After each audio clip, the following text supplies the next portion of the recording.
जो परेशान है उनके लिए।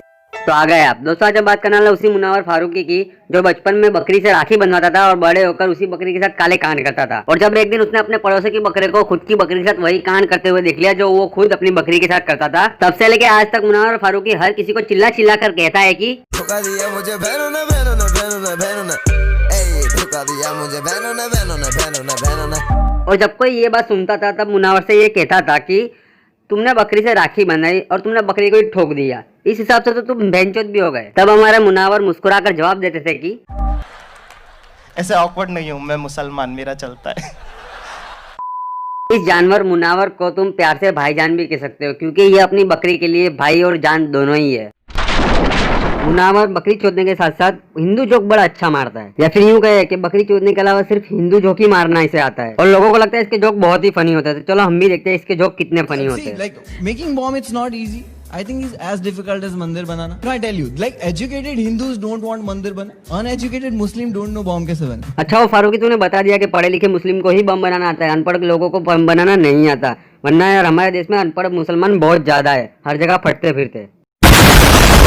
मुझे तो लगा था मुनावर सिर्फ हिंदू जोक ही मारता है, लेकिन ये तो मुस्लिम जोक भी बहुत अच्छा मारता है। इसके जोक के हिसाब से अगर आपको बम बनाना आता है तो ही आप पढ़े लिखे मुसलमान हो, वरना आप जाहिल, अनपढ़ और जिहादी मुसलमान हो। अबे मुनावर कुछ भी मैं देख रहा था द बर्निंग ट्रेन, तो डैड आए एंड डैड इज लाइक ये बकवास मत देखा कर, उन्होंने चैनल बंद कर दिया। लाइक ये गोधरा कांड का वीडियो है।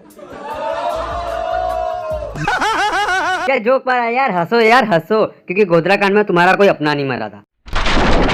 जब भी कोई गोधरा कांड की बात करता है ना तो हमें सिर्फ आधा अधूरा सच ही बताया जाता है। मुझे भी अभी तक ऐसा ही लगता था कि गोधरा कांड में सिर्फ और सिर्फ मुसलमान ही मरे थे, लेकिन असलियत ये है कि वहाँ पे मुसलमानों के साथ साथ हिंदू भी मरे थे। और इस दंगे की शुरुआत मुसलमानों ने की थी एक ट्रेन में 56 लोगों को जिंदा जलाकर, जिसमें बच्चे बूढ़े औरतें सभी शामिल थे। और उसके रिवेंज में हिंदुओं ने भी दंगे कर दिए और मुसलमानों को मारा था।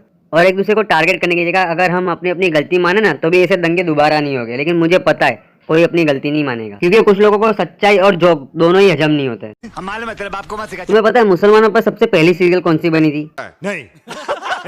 चलो कोई बात नहीं, मैं बताता हूँ, पर स्टोरी के साथ बताता हूँ कि क्यों बनी थी सीरियल। तो स्टोरी कुछ ऐसी है कि अब्दुल नाम का एक लड़का था जिसने फातिमा नाम की लड़की से निकाह किया था। और शादी के कुछ दिन बाद अब्दुल और फातिमा में झगड़ा हो गया और अब्दुल ने गुस्से में आकर फातिमा को तलाक दे दिया। हाँ वही 3 तलाक। और थोड़ी देर बाद जब अब्दुल का गुस्सा शांत हुआ तो उसे अपनी गलती का एहसास हुआ और वो फातिमा से दोबारा शादी करना चाहता था।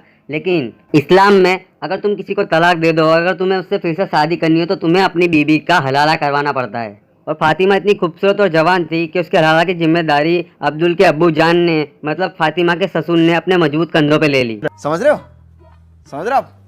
हो ना बस। और फिर अब्दुल के अब्बू जान ने फातिमा से निकाह करके कुछ दिनों बाद उसे तलाक दे दिया और अब्दुल ने फिर से फातिमा से शादी कर ली और दोनों खुशी खुशी साथ रहने लगे। लेकिन पिक्चर अभी बाकी है मेरे दोस्त। और इसके कुछ महीने बाद फिर से फातिमा और अब्दुल का झगड़ा हो गया। अब्दुल ने फिर से गुस्से में आकर फातिमा को तलाक दे दिया और अपनी गलती पे फिर से पछताने लगा। और ये वो समय था जहाँ पर अब्दुल के अब्बू जान बूढ़े हो चुके थे और उनके कंधे कमजोर हो चुके थे। इसलिए फातिमा के हलाला की जिम्मेदारी अब्दुल के छोटे भाई इकबाल ने अपने कमजोर कंधे पे ले ली। और इकबाल ने फातिमा से शादी करके कुछ दिनों बाद उसे तलाक दे दिया और फिर से अब्दुल ने फातिमा से शादी कर ली। और उसके बाद तो ये सिलसिला चलता ही रहा। जब भी अब्दुल और फातिमा के बीच में झगड़ा होता था तो अब्दुल के दोस्त बड़े ही खुश होते थे और अब्दुल की गलती सुधारने के लिए और अपनी सच्ची दोस्ती निभाने के लिए अब्दुल के पास दौड़े चले आते थे। समझ रहे हो ना। और ये सब चल ही रहा था कि एक दिन फातिमा ने एक सुंदर लड़के को जन्म दिया। तब अब्दुल ने फातिमा से पूछा कि ये लड़का कैसे हुआ।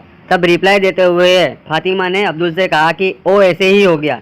तब से उस लड़के का नाम ओवैसी पड़ गया। और ओवैसी जैसे जैसे बड़ा हो रहा था उसकी प्रॉब्लम वैसे वैसे बढ़ती जा रही थी, क्योंकि वो किसी अपना बाप कहे, किसी अपना दादा कहे, किसी अपना चाचा कहे या किसी अपना भाई बहन कहे, उसे समझ नहीं आ रहा था। ओवैसी की ये प्रॉब्लम देखकर एक डायरेक्टर ने उस पर सीरियल बना दी और उस सीरियल का नाम रख दिया ये रिश्ता क्या कहलाता है।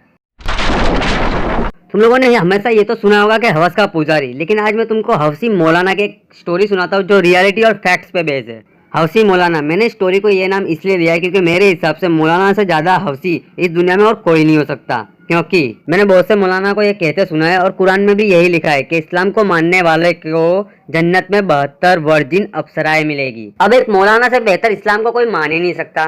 तब तुम लोग खुद ही सोच के मुझे बताओ कि जिस मौलाना को जन्नत में 72 वर्जिन हूर, मेरा मतलब हूरें मिलेगी, फिर भी वो यहाँ पे 4 शादी करके बकरी पे भी चढ़ जाता है, तो उससे बड़ा हौसी कोई हो सकता है? नहीं।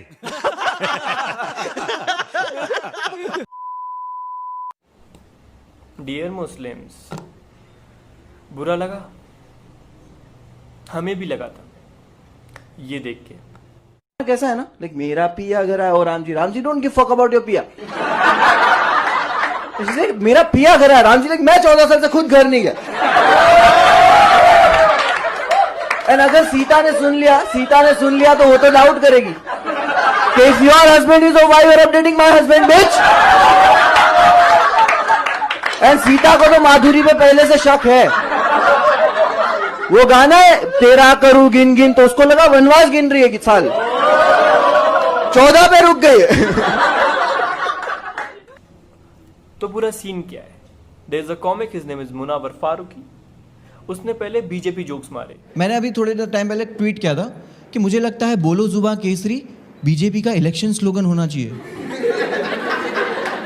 क्योंकि विमल हो या बीजेपी देश के लिए दोनों ही कैंसर है। इसको देख के हिंदुओं ने कहा, फिर उसने हिंदू जोक्स मार दिए।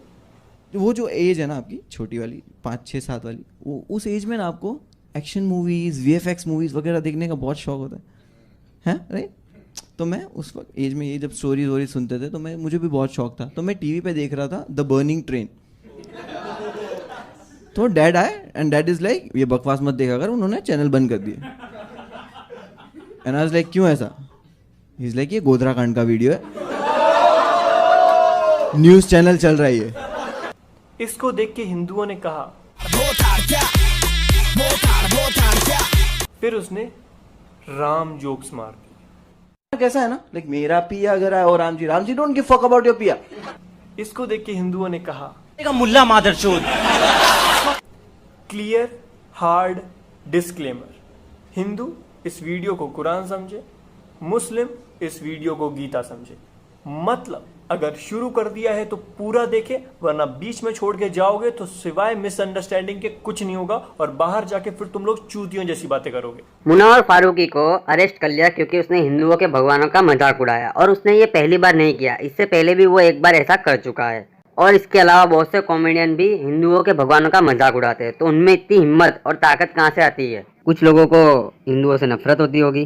तीसरा, हिपोक्रिट मुस्लिम्स के कारण वो ऐसे जोक्स मारते हैं। अब कुछ मुस्लिम्स को हिपोक्रिट कहा तो शायद किसी को बुरा लगे, लेकिन इसको समझने की कोशिश करो। पोलो भाई, can you please explain? Charlie Hebdo एक मैगजीन है फ्रांस की, उन्होंने प्रॉफिट मोहम्मद का मजाक उड़ाया तो अलकायदा के लोग आए और मैगजीन में काम करने वाले 12 लोगों को गोली मार के चले गए, जिसको देखने के बाद पूरी दुनिया के मुस्लिम्स ने कहा,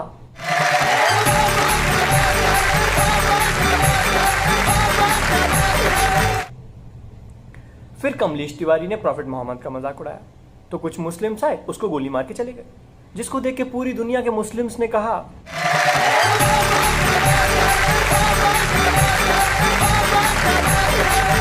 फिर मुनावर फारूकी ने राम पे जोक्स किए, जिसके बाद मुस्लिम्स ये हैशटैग चला रहे हैं, मैं मुनव्वर फारूकी के साथ हूं। हिपोक्रेसी की भी सीमा होती है। अब मुनावर फारूकी पे जो पुलिस केस हुआ है, उसके लिए बहुत से लोग मुनावर फारूकी की सपोर्ट में आकर फ्रीडम ऑफ स्पीच का ज्ञान झाड़ेंगे। बहुत सारे कॉमेडियंस निकल कर आए हैं, मुनव्वर फारूकी को सपोर्ट कर रहे हैं और कह रहे हैं कि भाई इंडिया में तो कोई फ्रीडम ऑफ एक्सप्रेशन है ही नहीं। और भैया कमाल की बात तो ये है, लेकिन अनसरप्राइजिंग बात ये है कि इनको मुनव्वर फारूकी के केस में फ्रीडम ऑफ एक्सप्रेशन की बड़ी चिंता होने लगती है। लेकिन कहाँ थे ये लोग जब कमलेश तिवारी का मर्डर किया गया था अपनी फ्रीडम ऑफ एक्सप्रेशन का इस्तेमाल करने के लिए? कहाँ थे ये लोग जब रामलिंगम का मर्डर किया गया था अपनी फ्रीडम ऑफ एक्सप्रेशन का इस्तेमाल करने के लिए? कहाँ थे ये लोग जब बेंगलोर को जलाया गया था एक दलित के फेसबुक पोस्ट के ऊपर? भैया दलितों को तो आप सपोर्ट करते हो, कहाँ थे? लेकिन मुनव्वर फारूकी को अरेस्ट किया गया है, तब इनका रिएक्शन देखिए। No, God, please, no, no, no, no! अब हो सकता है क्या होगा ही कि कुछ मुस्लिम को ये वीडियो पसंद नहीं आया होगा, तो उन्हें मैं सिर्फ इतना ही कहना चाहता हूँ कि अगर वीडियो पसंद नहीं आया ना तो डिसलाइक मारो, रिपोर्ट करो और चुपचाप यहाँ से चले जाओ।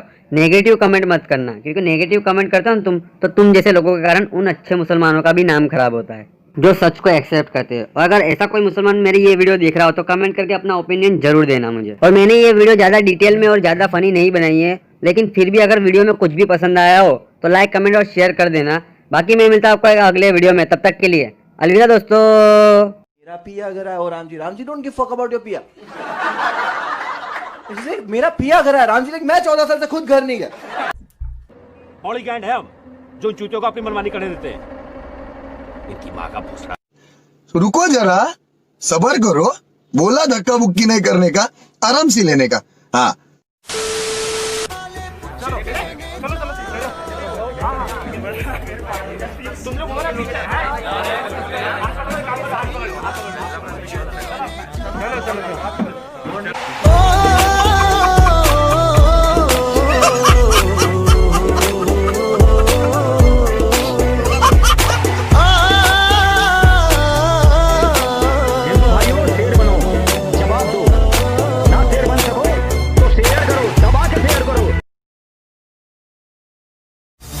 साडा हक ऐथे